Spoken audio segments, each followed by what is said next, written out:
Kembali di Indonesia Bar bersama saya Irfan Budiawan dan juga bersama Koordinator Bidang Logistik Gugus Tugas Percepatan Penanggulangan COVID-19 Kota Bandung, Ibu Eli Waslia.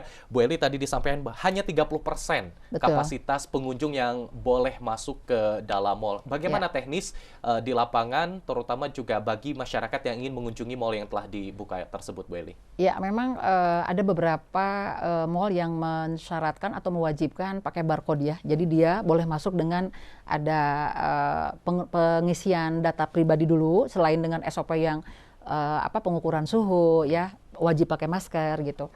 Nah, jadi untuk beberapa yang pengunjung itu untuk menghitung berapa kapasitas 30% itu ada yang pakai checker. Jadi semua petugas satpam diwajibkan untuk menghitung dengan ada petugas yang memang menghitung berapa. Misalnya kayak di Paskal. Paskal itu kalau normal 2.000.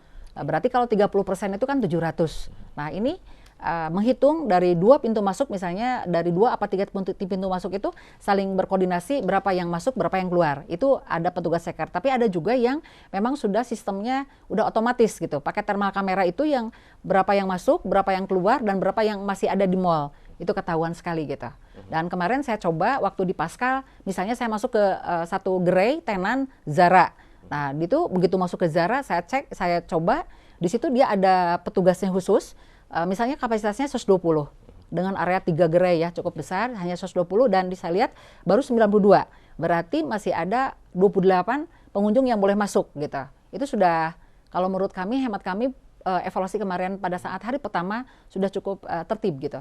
Oke, jadi tidak hanya kapasitas di mallnya sendiri, tapi setiap di, tenan-tenan juga ada pembatasan, betul, Bu Eli, betul. Jadi tidak hanya mallnya, tetapi tenannya juga dibatasi 30%. Itu karena kalau misalnya ada pelanggaran di tenan, nanti kita kan ada 12 tim yang kami terjunkan dari Dinas Perdagangan Perindustrian ini, 12 tim pegawai ASN di Disdagin disebar, dan nanti kalau ada pelanggaran di tenan itu kita akan berikan peringatan. Nah, kalau sudah diingatkan 3 hari tidak ada perubahan, maka dengan terpaksa tenan tersebut atau gerai tersebut kita tutup.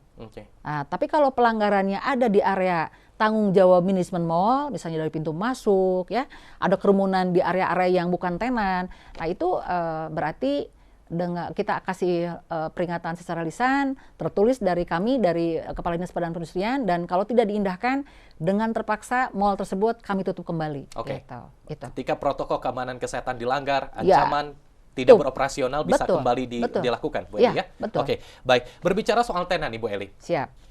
Ada tenan pakaian dan sebagainya, ada juga restoran dan sebagainya. Ini bagaimana terkait restoran? Terutama masyarakat yang masih bertanya-tanya, apakah saya boleh makan di sana dan bagaimana mekanismenya, Bu Eli? Ya, khusus memang ini masih agak, maksudnya banyak yang bertanya juga kepada kami, karena kalau di kafe resto yang di luar mall itu sudah diizinkan dine-in 30% gitu ya, sudah diizinkan. Itu sejak 2 minggu yang lalu. Nah, tapi kami sudah melakukan komitmen dengan para manajemen mall sebelum mall itu dibuka bahwa kami dari Disdagin meminta supaya selama 5-7 hari itu tidak dulu ada dine-in untuk yang di mall ya.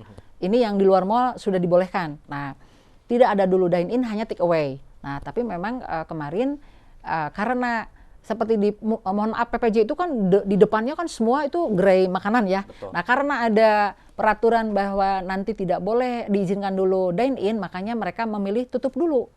Belum operasional kemarin. Sepanjang gerai di depan itu semuanya tutup kemarin. Karena mereka menganggap bahwa kalau tidak dine-in, mereka belum bisa buka gitu. Itu kebijakan masing-masing kan. Tapi yang jelas, kami sudah komitmen dengan manajemen mall bahwa selama 5-7 hari itu khusus untuk yang di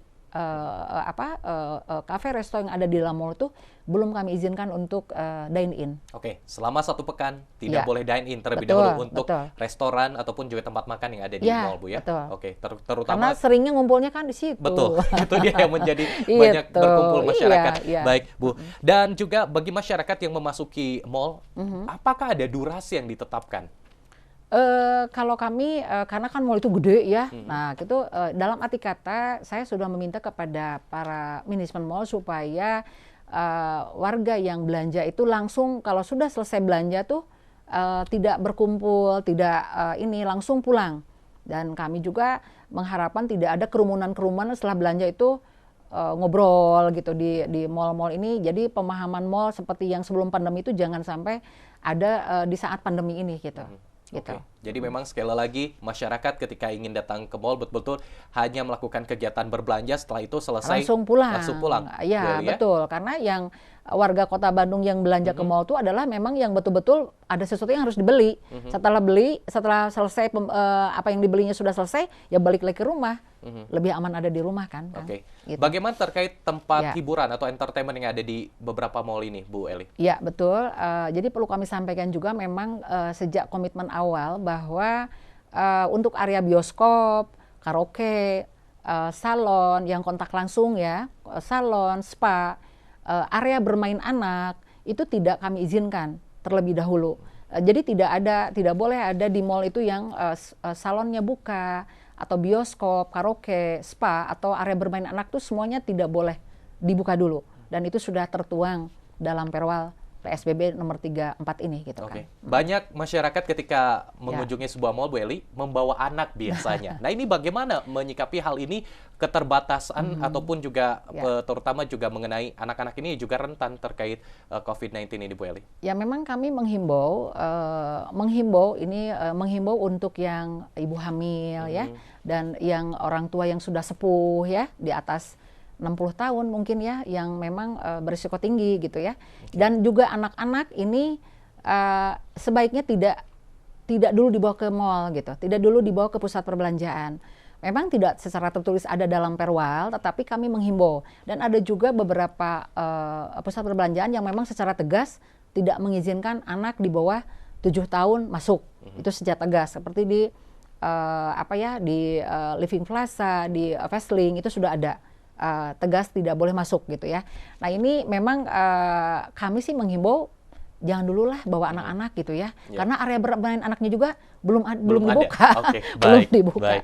Bu Eli, kita tahan kembali dan Ya. bagaimana sebetulnya keamanan kesehatan terutama bagi para pegawai dan juga karyawan yang ada di mall. Nanti kita akan simak lebih lanjut. Tetaplah bersama kami di iNews Jabar.